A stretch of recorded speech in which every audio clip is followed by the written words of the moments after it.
ಮೊದಲನೇದಾಗಿ ಪೂಜ್ಯ ಶ್ರೀ ಡಾಕ್ಟರ್ ಚನ್ನಬಸವ ಪಟ್ಟದೇವರನ್ನು ನನ್ನ ಹೃದಯ ಮಂದಿರದಲ್ಲಿ ಸ್ಮರಿಸಿ ಈಗಾಗಲೇ ಆಶೀರ್ವಚನ ನೀಡಿ ಹೋಗಿದ ನಮ್ಮ ಸುತ್ತೂರು ಶ್ರೀಗಳ ಪಾದಗಳನ್ನು ನಮಸ್ಕರಿಸುತ್ತಾ ಪೂಜ್ಯ ಶ್ರೀ ಡಾಕ್ಟರ್ ಗುರುಬಸವ ಪಟ್ಟದೇವರ ಪಾದಗಳನ್ನು ನಮಸ್ಕರಿಸುತ್ತಾ ಹಾಗೂ ಇವತ್ತಿನ ದಿವಸ ಏನು ವಿಶೇಷವಾಗಿ ಅಮೃತ ಮಹೋತ್ಸವ ಆಚರಣೆ ಮಾಡ್ತಾ ಇದ್ದೀವಿ.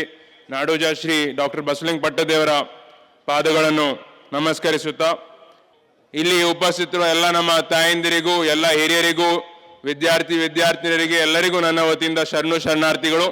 ಇವತ್ತಿನ ದಿವಸ ಏನು ನಾವು ಅಮೃತ ಮಹೋತ್ಸವದಲ್ಲಿ ನಾವು ಭಾಗವಹಿಸೋದಕ್ಕೆ ನನಗೆ ಅವಕಾಶ ಸಿಕ್ಕಿದೆ. ತುಂಬ ಸಂತೋಷ ಆಗ್ತಾ ಇದೆ, ಭಾಳ ಖುಷಿ ಆಗ್ತಾ ಇದೆ.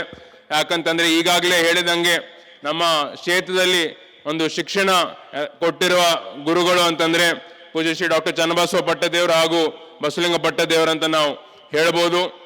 ಈಗ ನಾವು ಸಮಾಜ ಉದ್ಧಾರ ಆಗಬೇಕು, ಸಮಾಜ ಮೇಲ್ ಬರಬೇಕು ಅಂತಂಬುದು ಯಾವುದನ್ನ ಆಗುತ್ತೆ ಅಂತಂದ್ರೆ ಅದು ಶಿಕ್ಷಣದಿಂದ ಮಾತ್ರ ಸಾಧ್ಯ. ಶಿಕ್ಷಣ ಇಲ್ಲ ಅಂತಂದ್ರೆ ಯಾವುದೇ ರೀತಿಯಲ್ಲಿ ಸಮಾಜ ಮೇಲ್ ಬರೋದಕ್ಕೆ ಸಾಧ್ಯವಿಲ್ಲ. ಇಲ್ಲಿ ನಮ್ಮ ಹಿಂದುಳಿದ ಭಾಗ ಕಲ್ಯಾಣ ಕರ್ನಾಟಕ ಭಾಗದಲ್ಲಿ ಇವತ್ತಿನ ದಿವಸ ಬಾಲ್ಕಿಯಲ್ಲಿ ಇಷ್ಟು ಒಂದು ದೊಡ್ಡ ಸಂಸ್ಥೆಯನ್ನು ಕಟ್ಟಿ ಒಳ್ಳೆ ರೀತಿಯಲ್ಲಿ ಸಾವಿರಾರು ವಿದ್ಯಾರ್ಥಿಗಳಿಗೆ ಶಿಕ್ಷಣ ಕೊಡ್ತಾ ಬಂದಿದ್ದಾರೆ. ಅದ್ರ ಜೊತೆ ಶಿಕ್ಷಣ ಜೊತೆ ಯಾರು ಪ್ರತಿಭಾವಂತ ವಿದ್ಯಾರ್ಥಿಗಳಿದ್ದಾರೆ, ಯಾರು ಮೆರಿಟೋರಿಯಸ್ ಸ್ಟೂಡೆಂಟ್ಸ್ ಇದ್ದಾರೆ, ಯಾರು ಬಡ ವಿದ್ಯಾರ್ಥಿಗಳಿದ್ದಾರೆ, ಅವರಿಗೆ ಫ್ರೀ ಶಿಕ್ಷಣ, ಕಡಿಮೆ ಒಂದು ಶುಲ್ಕದಲ್ಲಿ ಶಿಕ್ಷಣ ಯಾರಾದರೂ ಕೊಡ್ತಾ ಇದ್ದಾರೆ ಅಂತಂದ್ರೆ ಅದು ಪೂಜ್ಯ ಶ್ರೀ ಡಾಕ್ಟರ್ ಬಸವಲಿಂಗ ಪಟ್ಟದೇವರು ಅಂತ ನಾವು ಹೆಮ್ಮೆಯಿಂದ ನಾವು ಹೇಳ್ಬೋದು. ಯಾಕಂದ್ರೆ ತಮಗೂ ಗೊತ್ತಿದೆ ಮೆಡಿಕಲ್ ಸೀಟು, ಇಂಜಿನಿಯರಿಂಗ್ ಸೀಟು ನಾವು ಫ್ರೀ ಆಗಿ ಸಿಗ್ಬೇಕು ಅಂತಂದ್ರೆ ಎಷ್ಟು ಕಷ್ಟ ಅಂತ. ನಾವು ದಿವಸ 12 ತಾಸು 14 ತಾಸು ಹೋದ್ರೂ ಕೂಡ ಅದು ಕಷ್ಟನೇ. ಆದ್ರೂ ಕೂಡ ಅವರು ಕ್ವಾಲಿಟಿ ಟೀಚರ್ ಬೇರೆ ಬೇರೆ ಎಲ್ಲ ಕಡೆಯಿಂದ ಒಳ್ಳೆ ರೀತಿಯಲ್ಲಿ ಟೀಚರ್ಸ್ ತಗೊಂಡು ಬಂದು ಇವತ್ತಿನ ದಿವಸ ಎಲ್ಲ ಸಮಯದಲ್ಲಿ ಅವ್ರ ಶಿಕ್ಷಣ ಬೆಳಗ್ಗೆ 6 ಗಂಟೆಯಿಂದ ರಾತ್ರಿ 10-11 ಗಂಟೆ ತನಕ ಅವರು ಸತತವಾಗಿ ವಿದ್ಯಾರ್ಥಿನಿಯರಿಗೆ ಅವ್ರು ಓದಿಸ್ತಾರೆ.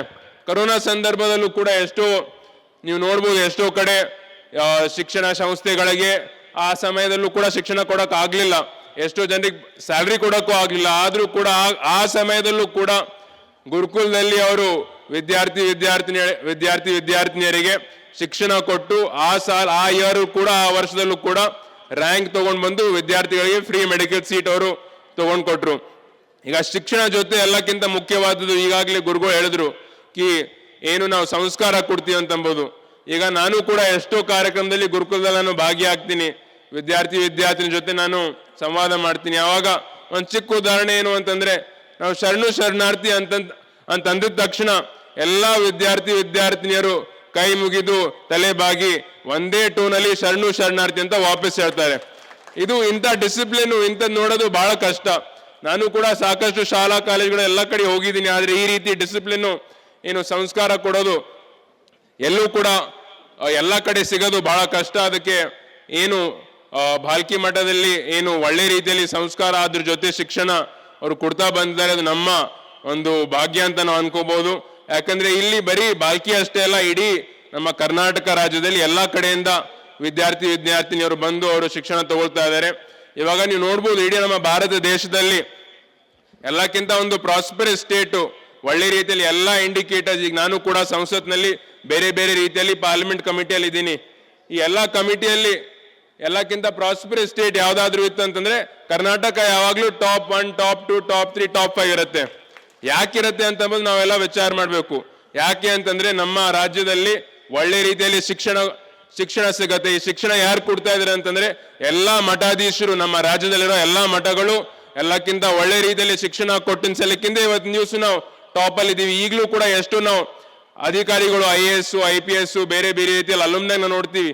ಎಲ್ಲಿ ಓದಿದ್ದೀರಿ ಅಂತಂದ್ರೆ ಕೇಳಿದಾಗ ನಾವು ಎಲ್ಲಾ ಕಡೆ ಅವ್ರು ಹೇಳ್ತಾರೆ, ಮ್ಯಾಕ್ಸಿಮಮ್ ಹೇಳ್ತಾರೆ ನಾವು ಮಠದಲ್ಲೇ ನಾವು ಓದಿ ನಾವು ಬೆಳೆದಿದ್ದೀವಿ ಅಂತ ಎಂಬುದೇ ಅವ್ರು ಹೇಳ್ತಾರೆ.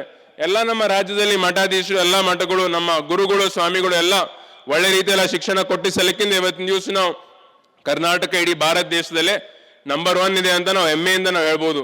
ಅದ್ರ ಜೊತೆ ನಾನು ಕೂಡ ಗೆದ್ದು ಬಂದಿದ ತಕ್ಷಣ ನನಗೆ ಇನ್ನೊಂದು ಮಾತೇನು ಹೇಳ್ಬೇಕು ಅಂತಂದ್ರೆ, ಗೆದ್ದು ಬಂದಿದ ತಕ್ಷಣ ನಾನು ಬಸವಲಿಂಗ ಪಟ್ಟದೇವರ ಆಶೀರ್ವಾದ ತಗೊಳಕ್ ಹೋಗಿದಾಗ ಅವ್ರು ಒಂದೇ ಮಾತಂದ್ರು ಈಗ ರಾಜ್ಯದಲ್ಲಿ ನಾವು ಬಸವ ಜಯಂತಿ ಮಾಡ್ತೀವಿ, ಅದೇ ನೀವು ರಾಷ್ಟ್ರ ಮಟ್ಟದಲ್ಲಿ ಬಸವ ಜಯಂತಿ ಮಾಡಬೇಕು ಅಂತಂಬುದು ಒಂದು ನನಗೆ ಹೇಳಿದರು.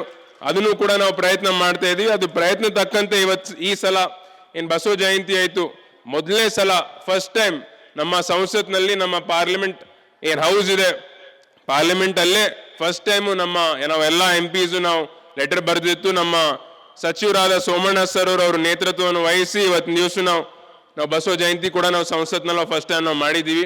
ಇದು ಕೂಡ ಒಂದು ಹೆಮ್ಮೆ ವಿಚಾರ, ಖುಷಿ ವಿಚಾರ. ಅದ್ರ ಜೊತೆ ಏನು ಗುರುಗಳು ಅನಾಥ ಮಕ್ಕಳಿಗೆ ಅವರೇನು ಸೇವೆ ಮಾಡ್ತಾ ಇದ್ದಾರೆ, ಅನೇಕ ಬಹಳಷ್ಟು ಸತತವಾಗಿ ಅವ್ರು ಸೇವೆ ಮಾಡ್ತಾನೆ ಬಂದಿದ್ದಾರೆ.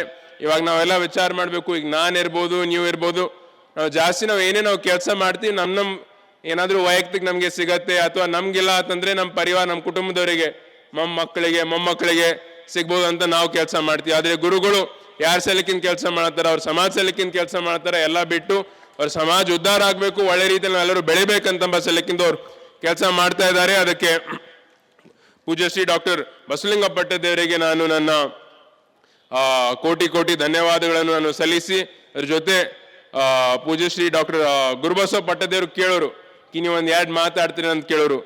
ನನ್ನ ಮನಸ್ಸಲ್ಲಿತ್ತು ನಾನು ರಾಜಕೀಯ ಬರೋಕ್ಕಿಂತ ಮುಂಚೆ ನಾನು ಯಾವುದೇ ಕಾರ್ಯಕ್ರಮ ನಾನು ಅಟೆಂಡ್ ಆಗ್ತಾ ಇತ್ತು, ನೀವೇ ನನಗೆ ಮುಂದೆ ಮಾಡಿ ನೀವು ಎರಡು ಮಾತಾಡ್ರಿ, ಪರವಾಗಿಲ್ಲ, ನೀವು ಹಂಗೆ ಮಾತಾಡ್ತೀರಿ, ಎರಡು ಮಾತಾಡ್ರಿ ಅಂತ ನನಗೆ ಧೈರ್ಯ ಕೊಟ್ಟಿರೋರೇ ನೀವು.